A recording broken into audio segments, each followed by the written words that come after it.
नमस्कार, मी doctor Anagha Kulkarni. Happy and healthy life at home ह्या आपल्या चॅनलवरती हेल्थ टिप्स असतात, ब्युटी टिप्स असतात, तसंच मोटिवेशनल टॉकसुद्धा असतात. आज जरा वेगळं आणि छान मंगळसूत्र घातलं आहे बघा.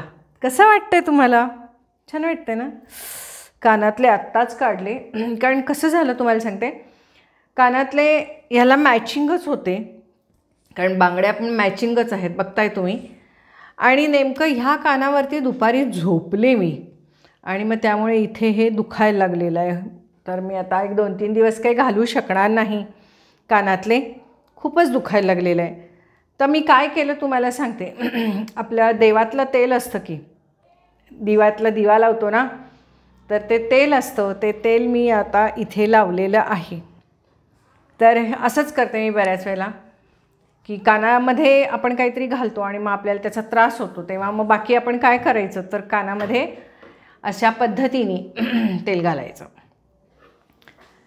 तर आज मी या ठिकाणी जेव्हा बोलत गप्पा मारत बसलेली आहे, तुम्हाला माहिती आहे कसं झालेलं आहे, काका घरात असले की मग इकडे तिकडे असतात आणि मग मला स्वयंपाकघरात तरी बसावं लागतं किंवा इतर ठिकाणी तरी बसावं लागतं, बागेमध्ये जावं लागतं.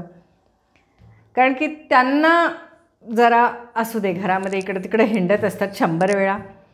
मग त्यामुळे मला या ठिकाणीच बसावं लागतं की इथून ते जास्त मला डिस्टर्ब करत नाही. तर आज मी तुम्हाला म्हटलं होतं की माझा एक व्हिडिओ आहे की नवरा असा वागत असेल तर सावध राहा, असा मी एक व्हिडिओ केला होता आणि तो सगळ्यांना खूप आवडला, अपील झाला, म्हणजे तो भावला व्हिडिओ.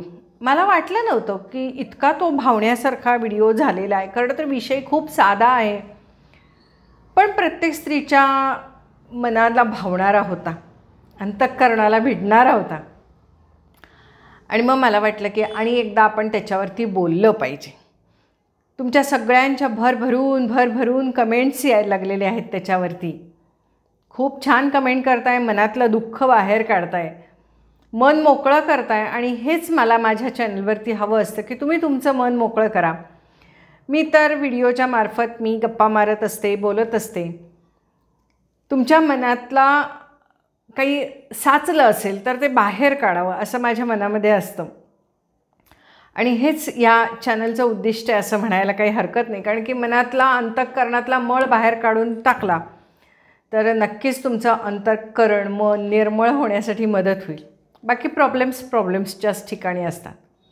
पण जर का आपल्याला कळलं की नाही हा प्रॉब्लेम माझ्याच एकटीचा आहे असं नाही, कारण बऱ्याच वेळेला असं होतं, काही दुःख असतात, काही प्रॉब्लेम असतात. एक लक्षात घ्या, बहीण भाऊ इतर कुठलीही या नात्यामध्ये काही प्रॉब्लेम असला तरी आपल्याला असं माहीत असतं की ही नाती काही कायमची नाही आहेत. कायम 12 महिने 24 तास असं ह्या नात्यांबरोबर आपल्याला राहायचं नाही आहे हे माहीत असतं. मग 12 महिने 24 तास आपल्याला ज्यांच्याबरोबर राहायचं आहे तो म्हणजे आपला नवरा. आणि तो जर का काही त्याच्यात फॉल्ट असेल तर मग मात्र स्त्रीला खूप कठीण जातं. आणि हे मी कमेंट्स जेव्हा मी वाचते आहे, काही कमेंट्स तर इतक्या दाहक आणि मनापासून लिहिलेले आहेत, पण मग उगाचच नको म्हणून मी त्या डिलीट करते आहे. आणि एक तुम्हाला सांगावंसं वाटतं की कुणीही वाईट कमेंट्स केलेल्या नाही आहेत या चॅनलवरती, त्यामुळे मला डिलीट काही मारावं लागलं नाही. त्याबद्दलही थँक्स, कारण की तुम्हाला विषयाची गहनता कळली, गांभीर्य कळलं आणि तुम्ही अंतःकरणापर्यंत पोचणाऱ्या या व्हिडिओला म्हणजे आपलं मानलं, याबद्दल खरंच खूप धन्यवाद. तर मला आज आणि एक विषय याविषयी घ्यायला लागला, कारण की जसा हा व्हिडिओ सगळ्यांच्यापर्यंत पोचायला लागलेला आहे, तसं काही व्हिडिओ माझ्यापर्यंतही यायला लागलेले आहेत की त्याच्यामध्ये हट्टी असणारे व्यक्ती, आपण म्हणतो ना हट्टी आहे, दुरागरी आहे, हेकट आहे. नुसतं हट्टी नाही, हट्टी आणि हेकटमध्ये फरक आहे. हट्टीमध्ये एखाद्या गोष्टीसाठी आपण हट्ट करतो, मला हेच पाहिजे.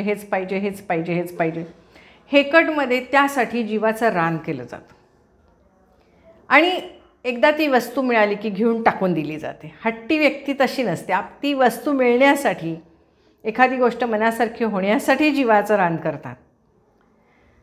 परंतु हेकट ज्या व्यक्ती असतात त्या दुसऱ्याला एखादी आवडलेली वस्तू आपल्याला मिळावी असं मनामध्ये असतं त्या व्यक्तीच्या, आणि ती मिळवण्यासाठी जीवाचं रानच करतील असं नाही, तर समोरच्याला दुःखसुद्धा देण्याचा प्रयत्न करतील.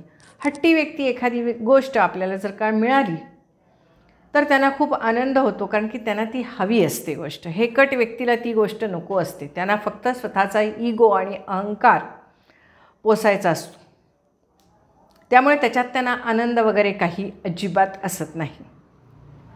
तर हा हट्टी आणि हेकटमधला फरक आहे. आणि बऱ्याच वेळेला आपण बघतो की हट्टीपणा सुरुवातीला आपल्याला असं वाटतं की हट्टी आहे, आणि नंतर तो हेकटपणामध्ये जातो. म्हणजे त्याच्यात कुणालाच आनंद नसतो, उलट सगळ्यांना त्रास द्यायची वृत्ती असते हेकट व्यक्ती ज्या असतात त्यांच्यामध्ये.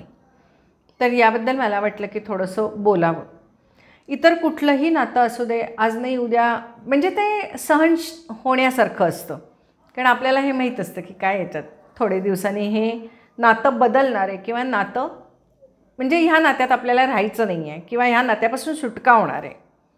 अगदी मी तुम्हाला सांगते की अगदी जवळचं नातं असू दे, मित्र असू दे, मैत्रीण असू दे, बहीण भाऊ असू दे, स्वतःचा मुलगा असू दे, स्वतःची मुलगी असू दे, बऱ्याच वेळेला ह्यामध्ये या नात्यामध्ये सुद्धा अशा ह्या हेकट प्रवृत्ती असतात. मध्ये मी तुम्हाला एक हे TV सिरियलबद्दलच मी बोलत होते. ती काय कुठली होती बरं, अशीच ती मुलगी हेकट असते, आणि त्या हेकट मुलीमुळं किती सगळ्यांना त्रास होतो, तिच्या आईला किती त्रास होतो हे त्याच्यामध्ये दाखवलं होतं. आईचा अक्षरशः छळ होतो त्या हेकट वृत्तीच्या मुलीमुळे. तर त्यावेळेला मी बऱ्याच वेळेला पालक आणि आई याच्याबद्दल, मी पालक आणि मुलं यांच्या नात्याबद्दल मी त्यावेळेला बोलले होते. त्यामुळे ते मी आत्ता रिपीट नाही करत आहे. पण एक मात्र तुम्हाला नक्की सांगेन की मुलंसुद्धा काही वेळेला, मुलगा मुलगी हे हेकट असतात, आणि मग आईला त्याचा त्रास होत असतो, वडिलांना सुद्धा त्याचा त्रास होत असतो. परंतु काही दिवसांनी आईवडिलांनाही असं वाटतं की जाऊ दे, प्रत्येकाचं नशीब आहे, काय होईल ते होईल. आणि त्यातून कुठे ना कुठेतरी आपल्या मनाला समाधान करण्याचा एक प्रयत्न असतो. खूप सारा प्रयत्न केला जातो सुधारण्यासाठी, परंतु त्यात बदल होत नाही असं लक्षात आल्यावरती प्रत्येकाचं आयुष्य, आपण जन्म देऊन एखाद्याचं नशीब बदलवू शकत नाही असं आपण सहजपणे म्हणून जातो. आईवडील सहजपणे म्हणून जातात त्या ठिकाणी, आणि थोडंसं त्यातनं बाहेर पडतात. पण नवरा बायकोच्या ह्या नात्यामध्ये मात्र असं होत नाही, बाहेर पडणं शक्य होत नाही. मात्र अलीकडे ज्या पद्धतीने मुली ह्याच्यामध्ये, नवरा जर का हेकट असेल ना तर खूपच त्रास होतो, घर मोडून जातो, संसारात स्त्रीला त्रास होतो. आणि तुम्हाला माहिती आहे की कितीही जरी झालं तरी नवरा बायकोच्या नात्यामध्ये नवरा हा डॉमिनंट आहे, अहंकारी आहे, महत्त्वाकांक्षी आहे, आणि त्यामुळे हेकट तर आहे, दुराग्रही आहे, माझंच खरं म्हणणारं आहे. आणि त्याला कुठे ना कुठेतरी बायकोकडनं कौतुक करून घ्यायला आवडतं. कारण की पहिल्यापासूनच मी तुम्हाला म्हणते की मुलांच्या बाबतीमध्ये असं म्हटलं जातं नवरा बायकोच्या नात्यामध्ये की स्त्री ही अनंत काळची माता आहे आणि क्षणाची पत्नी आहे. आणि त्यामुळे तो नवरा तेवढ्या वेळापुरता पती म्हणून राहतो, नवरा म्हणून राहतो, आणि इतर वेळेला तो त्या स्त्रीचं मूल म्हणून राहायला लागतो. आणि ते तसं जर का कायमस्वरूपी राहिलं तर ते मूल हेकट बनतं, कारण एकतर वय आणि अनुभव आणि कर्तृत्व थोडंफार. आणि दुसरी गोष्ट म्हणजे तुम्हाला एक सांगेन की ते मूल जे आहे, हेकट जे मूल आहे म्हणजे नवरा, हा टीनेजरसारखं वागायला लागतो. म्हणजे पौगंडावस्थेमध्ये येणारी मुलं कशी बऱ्याच वेळेला त्रास देतात घरामध्ये, त्यांना काय वागतात कळत नाही. त्यांना धड ती मोठी नसतात, धड ती लहान नसतात, धड त्यांना कोणी घरामध्ये फारसा विचार घेत नाही त्यांचा, पण त्यांना असं वाटत असतं आपल्याला सगळं कळतं. अशा ह्या पौगंडावस्थेतल्या मुलासारखा, म्हणजे आपण बऱ्याच वेळेला म्हणतो ना की मुलं बिघडण्याचं जे वय असतं तेच त्या वयामध्ये कायमस्वरूपी ही हेकट नवरे राहायला लागतात. म्हणजे त्या स्त्रीचं, त्या बायकोचं ते एक मूलच होतं. एकतर कारण तुम्हाला मी म्हटलं की अनंत काळची माता आणि क्षणाची पत्नी हे जे लहानपणापासून बिंबवलं गेलेलं आहे त्यामुळे सुद्धा, आणि आजकाल प्रत्येकाच्याच घरामध्ये एक मुलं आहेत, त्यामुळे त्यांना हवं ते मिळतं. काही वेळेला हवं ते इतकं सहजपणे मिळतं की त्या हट्टी दुराग्रहीचा हेकटपणा कधी होतो कळत नाही, आणि त्याचा त्रास मात्र आयुष्यभर त्या बायकोला भोगावा लागतो. आणि हेच मला त्या कमेंट्समध्ये इतक्या बायका व्यक्त झालेल्या आहेत की मला असं वाटलं की मी तुमच्याशी बोलावं, आणि यावरती तुम्ही मला विचारणार आहे, मॅडम हे सगळं माहिती आम्ही भोगतोय, पण आम्हाला याच्यावरती सोल्युशन सांगा. तर मी आता अलीकडे बऱ्याच वेळेला या विषयावरती बोलती आहे, गप्पा मारती आहे तुमच्याशी, आणि सोल्युशनसाठी मी हेही सांगते, ह्याच्यावरती औषध म्हणजे डोकं दुखतंय गोळी खा आणि बरं वाटेल असं हे औषध नाही. कारण हे नवरा बायकोचं एकतर नातं, बरं नवरा बायकोचं हे नातं, ह्याच्यामध्ये मुलं नसतील तर त्यात काहीतरी निर्णय तरी घेता येतो, पण जर का मुलं असतील तर त्या स्त्रीला खूप अवघड होऊन बसतं. काय करायचं, ह्या नवऱ्याचं काय करायचं असं वाटायला लागतं. आणि जर का ती स्त्री मिळवती असेल तर नक्कीच ती काहीतरी निर्णय घेऊ शकते, परंतु तिच्या पाठीशी तिच्या आईवडिलांनी घट्ट उभं राहणं फार आवश्यक आहे. पण समजा शक्य नसेल की तिच्या पाठीशी कोण नसेल, तर मग मात्र ती आयुष्यभर सहनच करत राहते, ॲडजस्टमेंटच करत राहते. आणि आपला जो नवरा आहे त्याच्या हातात टॉवेल देण्यापासून आणि त्याचा विचित्रपणा सहन करण्यापासून सगळ्या गोष्टी ती सहन करत राहते. म्हणजे त्याच्यात तिला सुख मिळत नाही, आनंद मिळत नाही. तिच्या त्या नवरेपणा होण्यातल्या प्रक्रियेमध्ये सुद्धा तिला तो आनंद मिळत नाही, कारण की इतर दिवसभरामध्ये तो नवरा मूल म्हणून राहिलेला असतो, आणि त्यामुळे तिला खूप जास्त त्रास झालेला असतो, आणि तिला त्या क्षणाच्या सुखामध्ये तिला काहीच आनंद वाटत नाही. पण नवऱ्याला मात्र ते तेवढ्या वेळापुरतं त्याला पती व्हावंसं वाटतं, नवरा व्हावंसं वाटतं, आणि त्याला असं वाटतं की त्यामुळे आपण आपल्या बायकोवरती हक्क गाजू शकतो, वर्चस्व प्रस्थापित करू शकतो, किंवा कुठल्याही परिस्थितीत आपल्या मनासारखं जे काही खरं करायचं असतं ते त्या एका कृतीमुळे करू शकतो. कारण की हे तर आवश्यकच आहे ना प्रत्येक स्त्रीला. पुरुष कुठेही बाहेर जाऊन येऊ शकेल, स्त्री तशी जाऊ शकत नाही, कारण तिला संसार आहे, मुलं आहे, जबाबदारी आहेत, कर्तव्य आहे, सगळ्या गोष्टी तिला आहे. तिला स्वतः करिअरही करायचं आहे. पण नवऱ्याकडे त्याला बऱ्याच वेळेला संसार कुटुंब ह्याची चिंता नसते. तो फक्त बायकोवरती अहंकार गाजवण्यामध्ये किंवा बायकोवरती वर्चस्व गाजवण्यामध्ये, नवरेगिरी करण्यामध्येच त्याला आनंद वाटत असतो. आणि तो नवरेगिरी करत करत एक लहान मूल बनून बायकोकडनं कौतुक करून घेत असतो, आणि स्वतःच्या जबाबदाऱ्या टाळत असतो. सगळ्या प्रकारच्या जबाबदाऱ्या टाळत असतो. मी तुम्हाला म्हटलं की ह्या अशा हेकट व्यक्तीच्या हा पहिल्यापासूनच स्वभाव प्रत्येक ठिकाणी आपण बघतो. आजकाल एक पटकन जावं, काउन्सिलरकडे जावं, दवाखान्यात जावं आणि ट्रीटमेंट घ्यावी असं मी पण बऱ्याच वेळेला म्हणत असते. जायला पण हवं, कारण की हेकटपणा हा एक आपण म्हणू शकतो की पर्सनॅलिटी डिसऑर्डरच आहे ना शेवटी. जबाबदारी घेण्याच्या वयामध्ये तुम्ही जर का लहान मूल बनत असाल आणि जबाबदारी टाळत असाल तर मग काय म्हणायचं.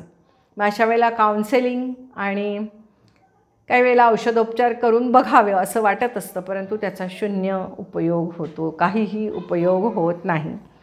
मी कितीतरी मानसोपचार तज्ज्ञांशी याबाबत चर्चा केली, बोलले, आणि त्यांना फक्त लक्षात आलं की नाही, हे पॅनिक अटॅक म्हणूया आपण ह्याला, की ते वारंवार येत राहतात, काहीही उपयोग होत नाही, कारण त्या व्यक्तीला कौतुकच करून घ्यायचं, मोठं व्हायचंच नाही. आणि जी व्यक्ती लहान असते तिच्यावरती कधी जबाबदारी पडत नाही, आणि जबाबदारी न घेण्याची वृत्ती अशी ती एक डेव्हलप होते, आणि त्यात त्यांना आनंद मिळायला लागतो. एक लहान मूल कसं हट्ट करतो, त्रास देतो, आपल्याला हवं असेल ते मिळवण्यासाठी म्हणून आदळआपट करतो, रडतं, आक्रस्ताळेपणा करतं, तसे सर्व प्रकार ह्या हेकट व्यक्ती, मी हेकट नवरा म्हणेन, करायला लागतो आणि करतो. नॉर्मल नवरा ह्या सगळ्या गोष्टी करतच असतो, म्हणजे नॉर्मल नवरा करत असतो बरं का. म्हणजे सगळेच नवरे हेकट असतात, हट्टी असतात, दुराग्रही असतात, नक्कीच म्हणेन. पण काही काही सहन करण्यासारखे असतात आणि काही आजकाल मात्र ते सहन होत नाहीत, कारण की स्त्रियांच्या जवळ तेवढा वेळ नाही, सहन करून तेवढी वेळ देणे इतका वेळच नाही आणि गरजही नाही आता. तर तुम्ही म्हणाल की मग काय करायचं, सहनच करायचं, काय करायचं काय? तर काय सांगू मी तुम्हाला ह्या बाबतीमध्ये, कारण सगळीकडे आता ज्या पद्धतीचे व्हिडिओ स्वतः सफर झाल्याचे स्त्रियांचे पडायला लागलेले आहेत की त्याच्यात त्या बायका सांगत आहेत की माझ्या नवरा असा आहे, हेकट आहे, हट्टी आहे, दुराग्रही आहे, माझंच खरं म्हणतो, त्रास देतो, घरात काही काम करत नाही, मारपीट करतो, संस्कार म्हणून त्याच्यावर काहीही नाही आहेत, कसली जबाबदारी उचलत नाही, कर्तव्य वगैरे तर त्याला माहितीच नाहीत आणि आपल्याच मनाचं खरं करतो. तर मी काय करू? कोणी सांगतं माझ्या आयुष्यातली ही 10-15 वर्ष वाया गेली, कोणी म्हणतं 18 वर्ष वाया गेली, कोणी म्हणतं 22 वर्ष मी अशीच झगडते आहे, कोणी म्हणतं 30 वर्ष झगडतो आहे, कोण म्हणतं 40 वर्ष मी हे अशीच काढली.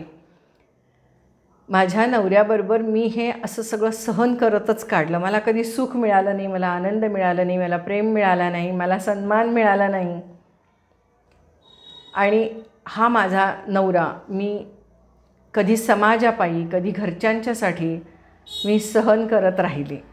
असं कितीतरी स्त्रिया स्वतः आता व्यक्त व्हायला लागलेल्या आहेत. काही डिवोर्सी आहेत, त्या म्हणतात की मी 22 वर्षानंतर आता घटस्फोट घेतला आणि मला आता असं जरा सुटका झाल्यासारखं वाटते.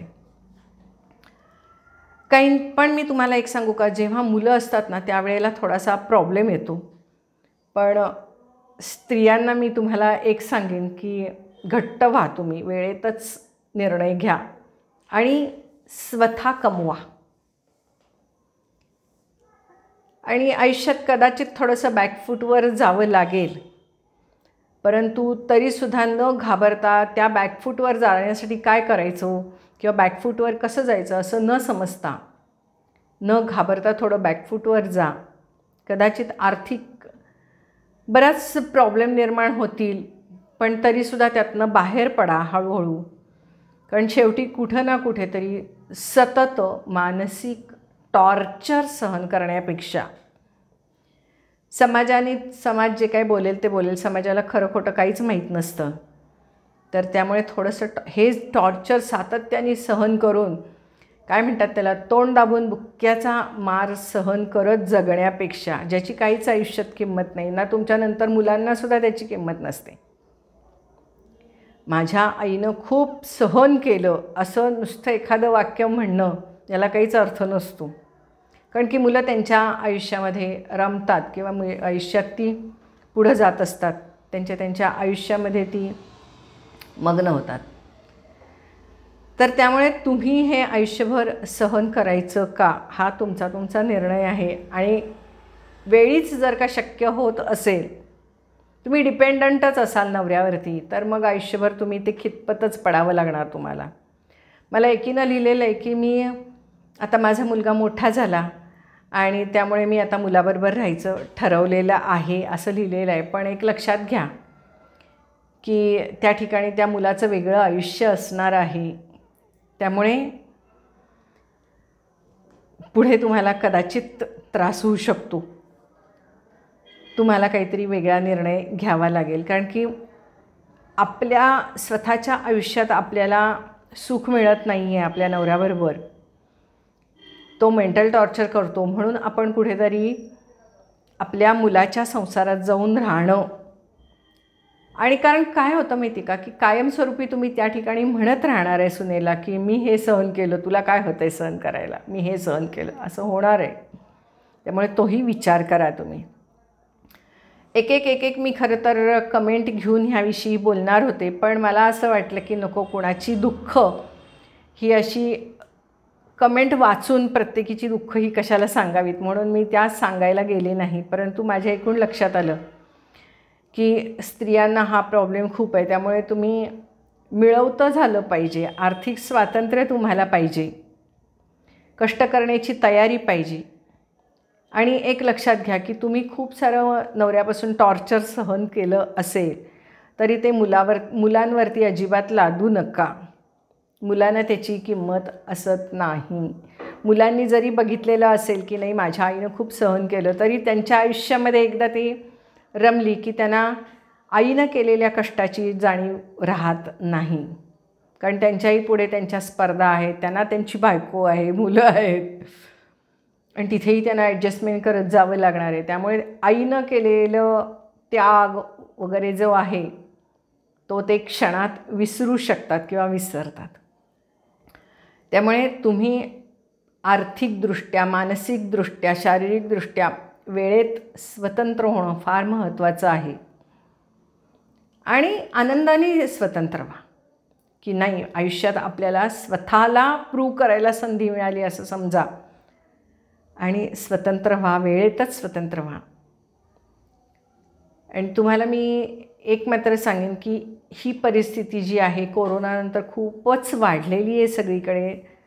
कारण घरात बसून बसून नवऱ्यांचा हेकटपणा सहन करणं हा स्त्रीला अतिशय कष्टदायक झालेला आहे.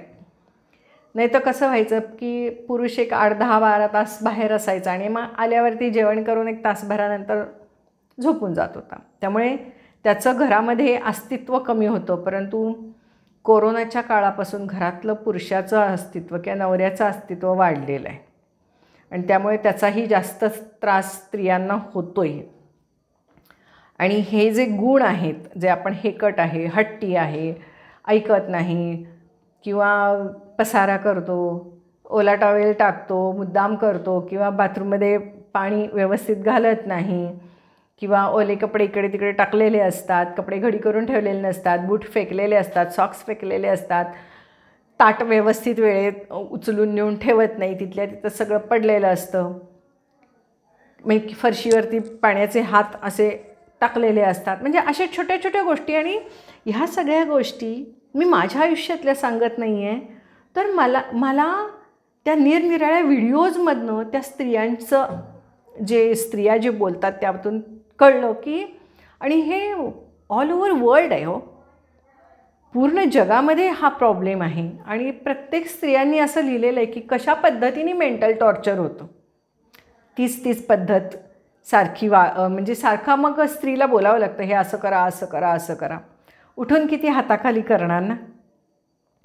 त्या स्त्रीचं सुद्धा काहीतरी जीव आहे ना, किती वेळा त्या छोट्या छोट्या गोष्टी सारख्या करत राहणार ती स्त्री, तिला आयुष्य आहे.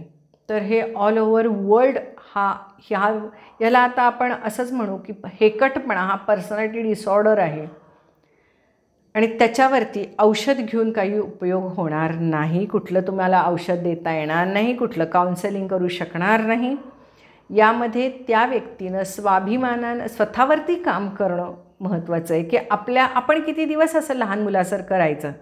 सुरुवातीला आईबापांच्या छत्रछायेखाली आणि नंतर बायकोचा पदर धरून किती दिवस राहायचं. कारण की हेकट नवरे जे असतात, त्रासदायक जे नवरे असतात, ते आपल्या बायकोचा पदर धरायलाच बघतात, म्हणजे पदराखाली राहायला बघतात आणि बायकोलाच त्रास देतात. तर हे काय बायकोच्या ताटाखालचं मांजर नसतात, रागीट असतात, चिडके असतात, स्वतःचंच खरं करणारे असतात, बेजबाबदार असतात, कर्तव्यशून्य असतात. आणि तुम्हाला मी काही असे हेकट आणि हट्टी असणारे जे काही व्हिडिओज आहेत ते मी तुम्हाला नावं नाही या ठिकाणी सांगू शकत, कारण की त्या व्यक्तींच्याबद्दल तसं लिहिणं तेही चुकीचं आहे. तुम्हाला आता हा व्हिडिओ आला की ते व्हिडिओ आपोआपच माझ्या व्हिडिओच्या पाठीमागे येतील, कारण की साधारणतः टायटल मी सेमच लावणार आहे. त्यामुळे तुम्हालाही ते व्हिडिओ आपोआप यायला लागतील. बघा तुम्ही. समजा तुम्हाला हा त्रास जर का जास्त असेल कुणाला, तर नक्कीच ते बघून किंवा त्यातल्या कमेंट्स वाचून तुमच्या लक्षात येईल की जगभर हा प्रॉब्लेम आहे, आपल्यालाच फक्त हा प्रॉब्लेम नाही आहे.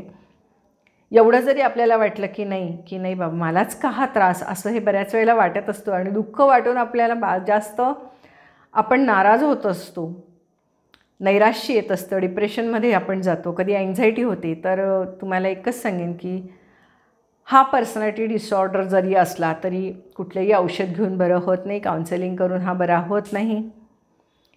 त्या व्यक्तीनंच स्वतः ठरवावं लागतं की म्हणजे माझ्याकडे सगळं आहे, तर मी त्याचा उपयोग करून घेतला पाहिजे. आणि त्याच्यासाठी एखादा खूप मोठा त्या व्यक्तीला म्हणजे नवऱ्याला खूप मोठा एखादा फटका बसणं फार आवश्यक आहे. आणि स्त्रीलाही मी सांगेन की तिनंही स्वतंत्र राहायचा निर्णय घेणं फार आवश्यक आहे. तरच नवऱ्याच्या जाचातून ती स्त्री बाहेर पडेल. आणि एक लक्षात घ्या, त्या स्त्रीनं हे डोक्यात ठेवलं पाहिजे की ती स्वतःसाठी जगण्यासाठी म्हणून तिनं हा निर्णय घेतलेला आहे, मुलांच्यासाठी म्हणून नाही. कारण मुलं ह्याची चीज ठेवत नाहीत. याचं कुठलंही काय म्हणतात त्याला ऋण आईचं कुठलंही ठेवत नसतात. तर ह्याच्यावरती मी आणिही खूप बोलणार आहे कारण हे व्हिडिओज इतके मला यायला लागलेत आणि अशा पर्सनॅलिटीज आपण आसपास खूप साऱ्या बघत असतो. तर मला ते बोलावंसं वाटतं. आणि तुमच्या ज्या असतात कमेंट्स, त्या कमेंट्समुळे सुद्धा मी या विषयावरती बोलत असते. कारण की मी प्रत्यक्ष तुम्हाला बोलू शकत नाही, प्रत्यक्ष मी तुम्हाला फोनवरती काही सल्ला देऊ शकत नाही, उपदेश करू शकत नाही, तुमचं सांत्वन करू शकत नाही. कारण की किती जणांशी ह्या विषयावरती बोलणार ना. आणि पर्सनल काउन्सेलिंग आणि कन्सल्टिंग नको वाटतं मला करायला. तर नक्कीच तुम्ही कमेंट्समध्ये व्यक्त होत असता, तर मी अशा पद्धतीने तुमच्याशी बोलण्याचा प्रयत्न करत असते. तर आज आपण एवढंच थांबूया.